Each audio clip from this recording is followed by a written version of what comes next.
What's going on, everybody? Welcome back to another episode of Cold Takes from the Land.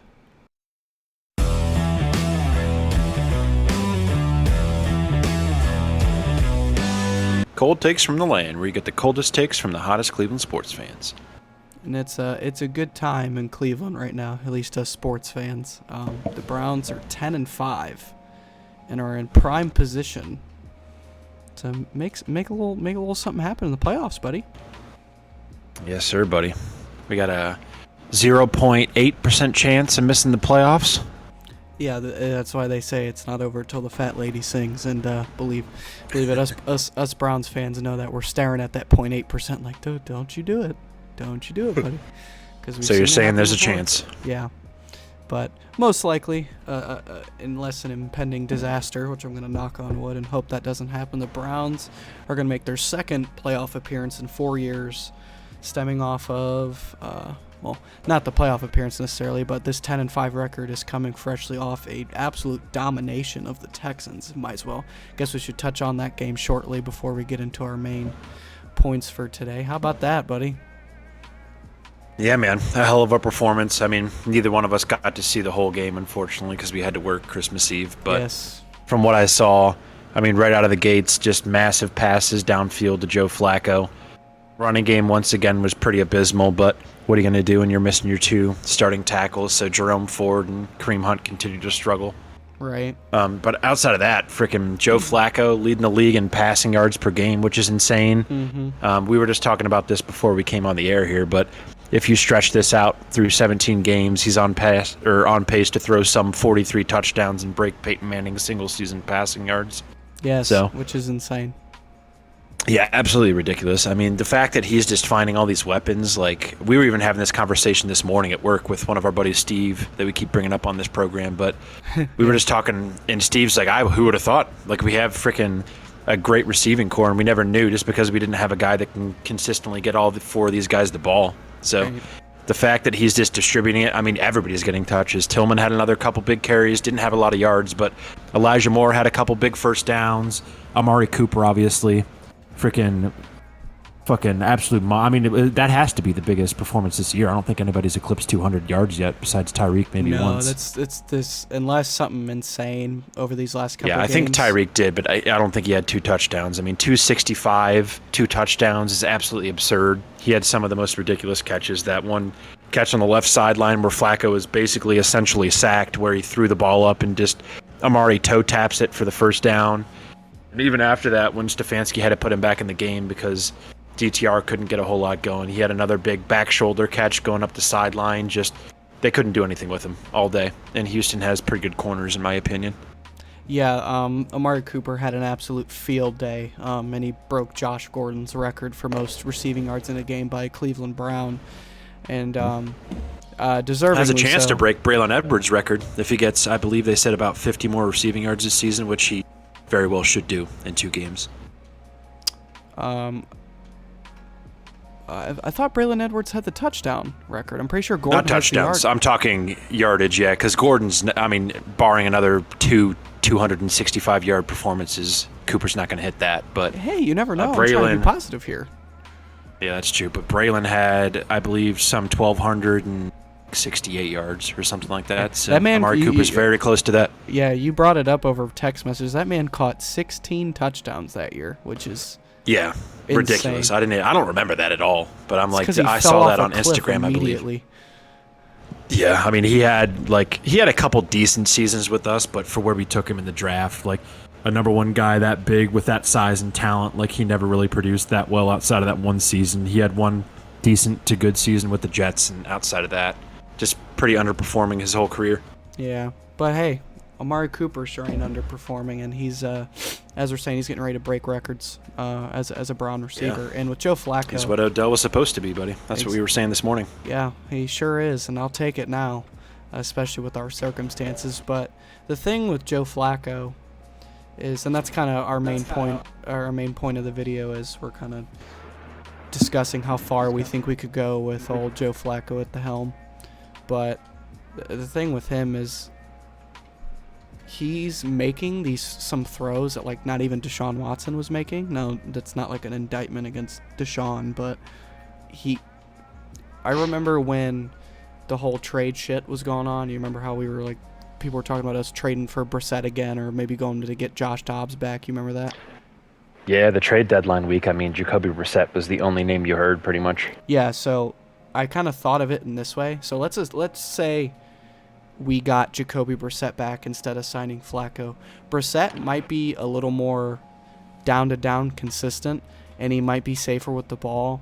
But what someone like him can't give you that Flacco can, and this is why I think the Browns still have, as small of a chance it is, they still have a chance at a Super Bowl, is because Flacco will go out there and still give you those elite throws every so often. You're gonna pay for him with some of the scary throws he's gonna try and make. And I mean, he's got 7 picks in 4 games for it, but he's also thrown a load of yards and a lot of touchdowns. And honestly, with how damn good this defense is, like, if we can get Flacco hot for 3-4 games in the playoffs, I mean, shit. You never know what can happen, because I'm looking at this playoff picture, and there's only a couple teams here that genuinely like scare me in terms of matchups. Yeah, I mean, honestly, looking at it, with how open the NFL is this year, like I was looking at it before we came on here, there's not really, I mean, maybe outside of the Dolphins, there's not a single team, that terrifies me, to be honest with you. Yeah, I'm looking at it. I mean, the Chiefs are good, but like, I think in the AFC, like, as good as Baltimore looked yesterday, I don't know what it is, man. They don't strike fear in me. They really don't. Like, we were the last team to beat them 5 weeks ago, and that was with Deshaun. He had a broken freaking shoulder. He was going out there like Kurt Angle with a broken freaking neck, and he went 14 for 14 in the second half. Beat the Baltimore Ravens. I don't care what anybody says. I'll take our defense over the Ravens any day of the week. I just think we have more talent, more playmakers, a way better pass rush.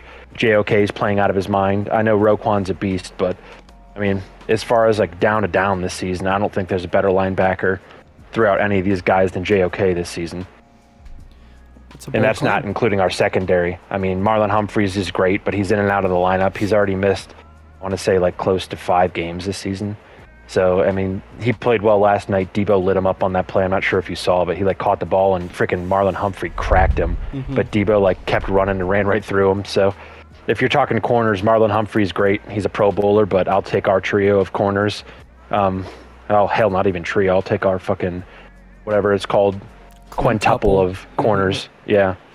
With Cam Mitchell out there. I mean, I really think we have a chance to go far with Flacco. Like, the thing with him is we've seen we can get down, and with a guy like that that can air the ball out and get the ball to all of our options, we can be down and we can come back. That's the thing. Like, if we get down by a touchdown or 2, or even like, hell, granted, even like maybe 3 scores, if we're down 17, like, he's going to air it out. So if you have a guy like that, which not many teams have, like Lamar's not even that guy. Like Lamar, Purdy, like, I think Lamar is great, obviously, and I think he's a top 3 quarterback in the league, and he probably deserves MVP if Christian McCaffrey's not going to win it this year. But with Flacco, you can get down and you can come back in the playoffs, which is huge. Yeah, he's got that very like 2000s style of just sit in the pocket and deliver a pass with a big arm. He's a huge dude, so he's very old school, and I think it's benefiting this offense well because he's fearless. I mean, he can come in and just air it out. I mean, what does he have to lose? He was on the couch a couple weeks ago, so right. And he has nothing to lose and everything to gain. If he goes on and has a great playoff run and gets us to a Super Bowl, and God forbid if he wins a Super Bowl, he has a chance to make the Hall of Fame. Yeah, he would have like a similar to like an Eli Manning type case. To make the Hall of Fame, and Eli might get in. So, like, say if he goes on some Cinderella run with Cleveland, I mean, shit, it could happen. Yeah, it's wild to think, man. I mean, even if the season ended now, I know we were talking about this morning as well, but if the season ended now and we don't have much chance at winning the division, which it's looking like because the freaking 49ers got absolutely curb stomped last night, but if it ends now and we play in Jackson first round, I like our chances. Yeah, that's what I was going to bring up as I'm looking at this playoff standings, and I'm just going to extremely quickly go through the top 10 seeds because those are the teams with winning records. And obviously 2 of these teams I'm going to mention. 2 of these teams are not going to make the playoffs, but still just worth a note. Just go down the list. So the Ravens are the number 1 seed. They're 12-3. Obviously their strength of schedule is great. Strength of victory is great. But we've played them twice. Obviously the first game was kind of an outlier because DTR was god-awful that game. But you go and we beat them in Baltimore, Obviously, we were a little more healthy, but we know what it is when we play them. It's a physical, scrappy game, but we know we can beat them. And you got Miami, which might be the scariest team in terms of matchup because of the speed and aggressiveness offensively. But here's the thing: they're 11-4. Their strength of schedule is the worst in the entire conference, and it's not even close. And they just had their first win against a winning team last week too, or this week, I should say. And they're the only strength of victory across the entire AFC, and this includes the 4-11 Patriots, 5-10 Chargers, 5-10 Titans. You get what I'm saying? Yeah. They're the only team in the conference that has a strength of victory that's below 400. It's 364. So they're extremely unproven against good teams. So you never know. I mean, they get to beat on the Patriots and Jets, which helps. That's a guaranteed. I mean, I think they split with the Patriots, but there's a easy 3-4 wins every year. Yeah, so you never know. They could be very fraudulent. We may not truly know it. You have the Chiefs. Obviously, when you have Pat Mahomes, who to me is still the best player in football on the field, you always have a chance. And he's kind of got the Tom Brady effect that even with his shitty receiving core and a banged up Kelsey, they still have a good defense, of course. And obviously, Mahomes is amazing, so that's why they're still 9-6. But if there's a year where they're beatable, it's this year, and I think we match up well. You got the Jaguars, who we've already beat up on them. We're better than them. You have the Bills, who are another scary matchup, but because you got Diggs and you got Josh Allen, that's still a scrappy defense, but they're so hot and cold. If you catch them on a bad day, Allen's tossing you 3 picks. You can beat them, no problem. And that's an interesting matchup there. Like, I'll stop you there just a second, because the Bills, with us matching up with the Bills, two teams that outside of when James Cook just went off, don't really run the ball super well. If you're looking at like straight up quarterback on quarterback, like both quarterbacks are prone to turn the ball over, so that could be an interesting matchup if that ends up happening. Yeah, definitely. Allen, obviously, when Josh Allen's on, like, he plays better than pretty much everybody, like even Mahomes sometimes. But when he's off is when he's kind of got that Brett Favre effect where he's tossing a bunch of picks, trying to make ridiculous throws and play hero ball. So you can catch them on an off day. And then obviously these last few, the Colts, we've beaten them.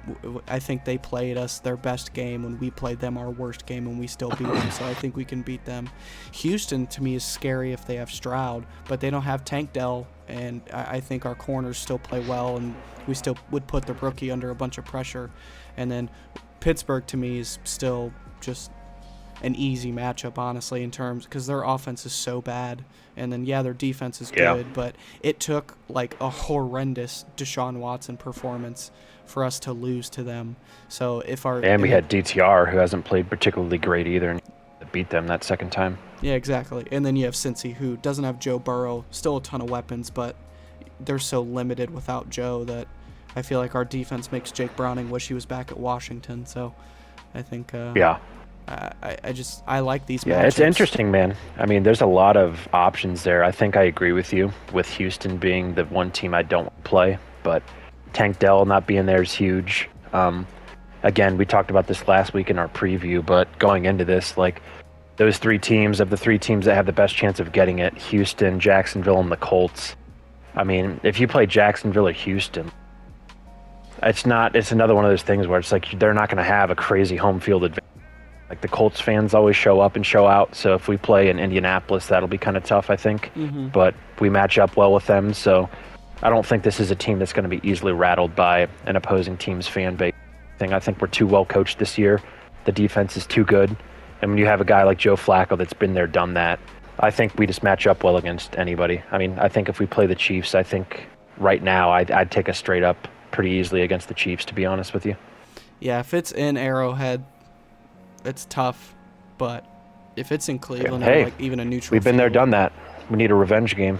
That is true. Maybe we'll get that this year. But I'm going to pose a question to you. That's a 3-part question, and this is how I want to end this segment before we briefly talk about the Thursday night game coming up. What is your... So let's see. Let's make this fun. Your expectation going into the playoffs. So let's say the seeding is how it is now. Let's just assume that to make it easy. What's your expectations? What do you think is the ceiling for this team? In theory, everyone stays healthy or gets as healthy as possible. And what would your dream playoff run be if you could put it together in your head? Oh, that's a good question, buddy. I would say, so if we started dream scenario and all that, I'm going to go as if the season ends now and we play Jackson. So I'd say we win that. Us being a wild card team, how many games would we have to? We would have to win 3 to get to the Super Bowl, or 2? 3. We have to win 3. Okay. Because you got wild So I'd card, say divisional, and AFC Championship.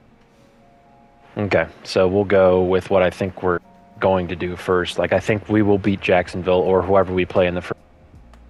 If we beat them, it kind of comes down to obviously whoever's going to win the other matchups, if we get reseeded or not. But I don't think, I mean, if we get our guys back, if we get the cavalry back, if Delpit comes back, if we get Juan Thornhill, God knows, I don't even know what's going on with him. Like, I thought he was going to be back 2 weeks ago. So if we get him back, if we get Delpit back, if our line somehow stays healthy and we don't have any more injuries, then I think we can make it to the Super Bowl, if not win it. To be honest with you, man, I really do. I mean, the Niners, I think, were showed yesterday. I mean, they're 1-3, excuse me, not 3-1, but 1-3 against the AFC North. I think the Ravens showed yesterday that if you can be physical with them, and we have the defense to do that, if you can be physical with them, I think they're going to fold. They have some guys, obviously, like Deebo Samuel and Kittle that are very tough, and they're tough players to go against. But I just think we're a more physical team. The AFC North is division in football. So I think we match up against any of these teams. I mean, the Eagles are falling apart. They're on a 3-game losing streak. The Cowboys have lost 2 in a row. The Cowboys, I don't think, have been super impressive in the last couple weeks either. So I think with the team we have and with Flacco at the helm now, I really think we have a chance to beat anybody. Yeah, absolutely, man. I definitely agree with you. And I guess to give my answer to that question, my general expectation is a first-round win, supposing we play Jacksonville. Initially, my expectations a few weeks ago were, hey, if we get into the playoffs, that's a win. And I still think it is, but me too. I would expect a playoff win at this point, just based off potential matchups. But in terms of a ceiling, I agree. I think if Flacco can get hot for a few weeks, and the line can stay as healthy as they can, and everyone else can, and the defense is playing like we know they can, I don't see a reason why there's not a Super Bowl path. I mean, we've already beaten San Francisco, we've beaten Baltimore, we match up well against Kansas City. Beaten Jacksonville. They've beaten Jacksonville. Miami's tough, but they could be fraudulent. The Eagles have shown to have cracks in the armor. The Lions have shown to have cracks in the armor. In fact, the entire NFC's strength of victory is significantly lower than the AFC, aside from Miami, pretty much, in terms of the top teams. Like, all 4 of the top 4 seeds in the NFC have a below 500 strength of victory, whereas Baltimore's 1 and they're above 500. Obviously, we talked about Miami. The Chiefs are about a 452, but even Jacksonville's 500. We're 513. The Bills are 481, just a hair under 500. So I think the AFC is a stronger conference. So I feel like if we can get through the AFC, I think if we can get through the AFC, we can beat anybody over there in the NFC, and I think we've already shown that we can. But in terms of a dream playoff run, I kind of thought of that like right when I said it, pretty much. In theory, it stays how it is. Obviously, beat Jacksonville in the first round, and then assuming the 6 and 7 seed below us lose, it would get reseeded. We would then have to play Baltimore, go beat Baltimore, and then I would want, as much as it'd be cool to beat Miami, I would want a rematch in Kansas City for the AFC Championship. I would want to go into Arrowhead and beat Mahomes, and not beat him, eviscerate him, like, horribly. I don't care if we're close with Jacksonville and Baltimore. I want to hurt Kansas City. And then after that, I would love that. Shit, I mean, beating Baltimore, my hatred of the Ravens. Everybody here knows I can't stand Baltimore, so molly-whopping them and then going and beating Patrick Mahomes would be quite the victory to the Super Bowl. Yeah, and then in terms of the Super Bowl, obviously, we've already beaten San Francisco. I don't have much hate towards San Francisco. I like the Eagles, too, so they'd be cool. But honestly, just for the sake of the memes, a Browns and Lions Super Bowl, would be fucking hilarious to think about on paper. So that'd be cool. If that happened, the NFL would do record numbers for the Super Bowl. Like, it would be absolutely insane because that's two of the biggest fan bases. I mean, we've gone through agony over the last 25 years, but if those two teams could make it, it would draw insane ratings. It would be like the Indians versus the Cubs in the World Series. Yeah, plus a fellow graduate of Barberton, which is where I graduated, is a defensive end for the Lions, John Kaminsky. So it'd be cool to see a Barberton boy in the Super Bowl. He's gonna have to lose, but see him there. He can have a sack or something. But we'll take that Super Bowl trophy. And I'll be honest, buddy, if we make the Super Bowl and we win, I might actually cry like a little girl if I'm being honest. Yeah, that would be absolutely nuts, man. I mean, there's a chance. Hell, I mean, I think, like we touched on weeks and weeks ago now, just making the playoffs with all these injuries is a success in and of itself. So, right. Granted, I'm sure I'll be pissed off for a week or two if we make it and then get clobbered first round, but the fact that we made it's awesome. I mean, I think with the way we're playing now, I think you got to win first round in any scenario, barring a catastrophic injury, knock on wood here. But yeah. I think you beat Jacksonville, and then, I mean, I really like our chances against anybody. I mean, Baltimore's tough, but we beat them already. Lamar seems to not have his best games when he plays Cleveland. Granted, this will be a playoff scenario against the Browns at their home turf, which would be tough. But with the way our defense plays, man, I really think the secondary will show up. I think the pass rush will get to him. So I think there's a good chance. I mean, dream scenario, mine would probably be the exact same as yours, because beating Kansas City would be great. Beating a division rival in Baltimore would be great. I mean, the only thing I can think of that would maybe make that better is if somehow the Steelers win and we absolutely clap them, but I don't know if that would match up. Like, wouldn't it reseed? Yeah. They would have to.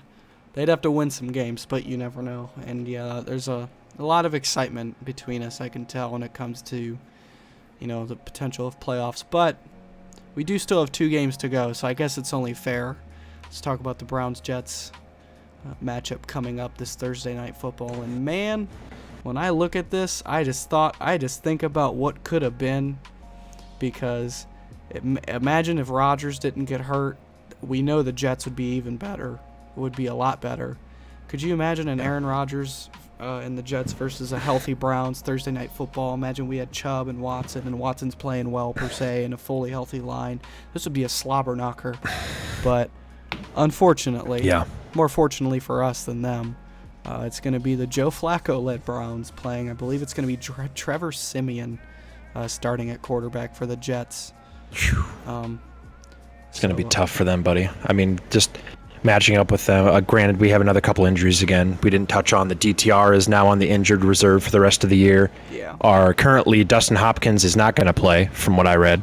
And there's a good chance he's questionable right now, but there's a good chance Bajorquez doesn't play either. So we'll see how that goes, because Lord knows, like, with us playing this Jets team, I want to put up touchdowns. I don't want to have to kick field goals to win this game.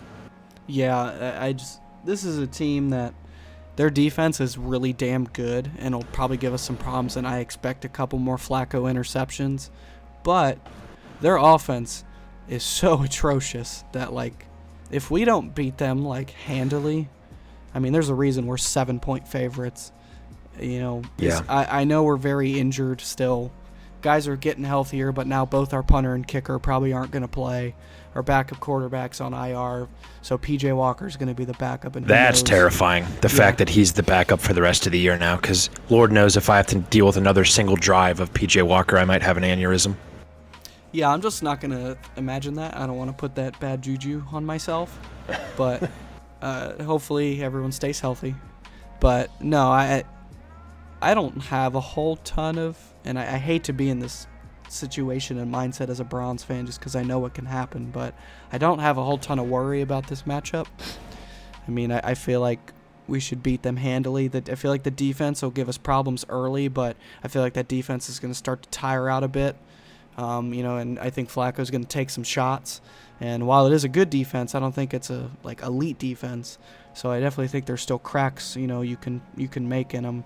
And Amari Cooper, I think, can go off against anybody. I mean, he's really proved it. So that's going to be the key. I mean, his early rapport with Amari Cooper already through 3 games has been insane. So if they can continue to do what they're doing and build on this, I think you're right. I think we'll have some success there. Yeah, I mean, if we can have another Tom Brady, Randy Moss-esque performance out of those two, I'd feel pretty good. And what's ironic, as I saw this post, I'm sure you saw it too. So the Browns played the Jets on Thursday Night Football in 2018, and that was Baker Mayfield's debut and the Browns' first win since, what was it, week 16 of the 2016 season. And this is almost 2 seasons or something wild. Yeah, it was over 600 days since we had won a game, and we beat them. And then the next time we played the Jets last season was when Joe Flacco had that ridiculous comeback against the Browns to have that heartbreaking loss stolen from, or heartbreaking, what should have been win stolen from us in horrid fashion because we couldn't recover an onside kick and defend Corey Davis. But I don't want to talk about that. And now, this year, it's Thursday Night Football in a game where Aaron Rodgers is injured, and a team that started with Deshaun Watson, DTR, and PJ Walker as their quarterbacks now has the now teammate, Joe Flacco, playing against the Jets. So it's just every Browns-Jets matchup is something interesting. Yeah, I mean, the storylines this season are absolutely endless. You can't write some nonsense with Joe Flacco coming, possibly being the guy that's going to lead us to a long playoff run. Yeah, and plus there was supposed interest of him and him wanting to go back to the Jets at the beginning of the year when Rodgers got hurt, and apparently they turned him down, and now he's here in Cleveland. I mean, he just wants to play. I saw a clip of him yesterday. They asked him, have you hit, or like something about how much money he's made so far, and he's like, I don't think I've even checked my bank account. He's like, I haven't even looked. He's like, I'm just out here enjoying playing. I'm enjoying being here, and just I'm here for the ride. At this point, he's not here for the money, even though he has a ton of incentives in the playoffs, where if he wins games, he's going to get like $500,000. If he wins the Super Bowl, I think he gets $2 million. So he has incentives there, but it's clearly a guy that. Super Bowl, I'd give him the key to the city. Oh yeah, that's a guy that, like, we're already talking through freaking 3.5 games about him. We want him back as the backup next season because, like you said, Sean started to come on, I thought, a bit this season, but he wasn't throwing the ball like this. I mean, he was averaging about 185 odd yards a game through the air, and Flacco's doubling that. Yeah, literally. Yeah, I mean, it's been an interesting ride, buddy. Yeah, God, who would have thought? 10-5, buddy, through freaking 15 games with all these injuries we've had. Yeah, it's honestly bonkers to think about. And what's funny is my prediction at the beginning of the year was 11-6, and that looks really good now. But the circumstances that played out in my brain versus what is happening is just fucking, like you said, you can't write it. The best writer on the planet couldn't come up with this fucking shit. No, fucking Stephen King couldn't write this shit. And we're out here, we're finally catching breaks at the end of the year where, like, we did play Case Keenum this past week. We're playing Trevor Siemian this week. So all the crap the football gods gave us in the first 2/3 of the season, we're finally starting to get a couple breaks. Yeah, if we could finish, I mean, shit, if Baltimore loses out, Miami loses to Buffalo, and we win out, we could get the 1 seed, buddy.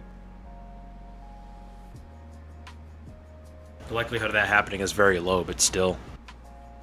I mean, it's just crazy. This year's insane. I mean, the best teams have 4 losses, where, like, even the one Steelers year, 2020, where we ended up beating them in the first round, the Steelers didn't have a loss until 13 weeks into the season, or 12 weeks, something like that.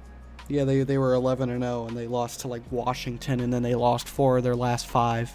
And then I mean, there's usually a couple 14-3 teams, and the fact that everybody across the board has minimum 4 losses is wild. Yeah, that's crazy. But do you wanna give a little prediction in terms of the Thursday game? I know it wasn't a super clean preview like normal. We were kind of just hanging and talking, but we should at least give a score prediction. Yeah, so I'll throw out a score prediction. I think the Browns will win. I think we're going to beat them by a score of 28-13, I'm going to say. I think they're going to have trouble moving the ball. I think our defense is going to continue to show up and show out. The only path to victory I see for them is if they can get the run game going and control the clock a little bit, and then hope for a couple turnovers. So I think that's their only key to, or path to victory, I should say here. I think Flacco is going to play well. He might have a turnover or two, but I do expect probably Jerome Ford to struggle again because, I mean, they have a good front up there. They have a good defensive line. so I don't think the run game is going to get much. So Flacco's just going to have to do what he has been the last couple weeks. He's going to have to air it out. Yeah, I agree. I mean, I think pretty similarly. I think the run game's going to be tough just because of the injuries and shit, and that's a really good defense we're playing still. Obviously, Garrett Wilson can still make some plays, and, you know, they have a decent running game, so they could make some things happen, but overall I feel like our defense should absolutely stifle them with Trevor Siemian back there playing quarterback. And I expect a near shutout defensively. In terms of offense, I think we're going to have a lot of struggles in the first half. Like, I wouldn't be surprised if the score at halftime was like 7-3 or like 10-6 or something like that. But I feel like we'll catch a little bit of fire in the second half, and Cooper will make a couple plays and Njoku make a couple plays, and it'll be a game where the offense did enough to win against a stifling defense, and then our stifling defense just absolutely mops the floor with the Jets offense. So I'm going to say the Browns win by a score of 20-3 in a pretty... Okay. I'll say it'll be honestly kind of a boring game to watch, but an easy, calm victory here for Cleveland in their last home game of the season on Thursday Night Football, and I predict we will be 11-5 going into that last game against the Bengals, and, you know, get through that game. Hopefully you win, and some other things can happen, and then it's playoff time, buddy. Yeah, man. I mean, you win, you're in. So it's as simple as that. You don't want to. We have the first chance to clinch our victory and get in the playoffs. So you don't want to have to wait until Sunday for somebody else to get out there, show up, get the job done. I would like to see the run game get going, as we've said ad nauseum for the last couple weeks, but I don't know if it will. I would like to see. I know we've been preaching this all season, but give the freaking ball to Pierre Strong, for God's sakes. Like, he's the only guy that can seem to get anything going in his limited carries, and when a guy's getting 2-3 touches a game, that's just not enough to get something going. So if it's broke, try to fix it. Get Pierre Strong in there. Limit Jerome Ford's carries, but Lord knows I don't think that'll happen, so we'll see what they do.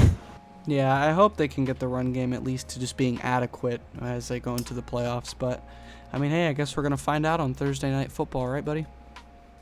Yes, sir. So this is a weird time getting this video out, because we'll be getting it out about a day and a half before the game. So yeah, it'll be interesting. I hope we continue to get good views. Yeah, we ended up popping off last video, which we appreciate. We got over 170 views for the Texans video, so that was awesome, especially around the holidays. It was see that little spike in viewership there.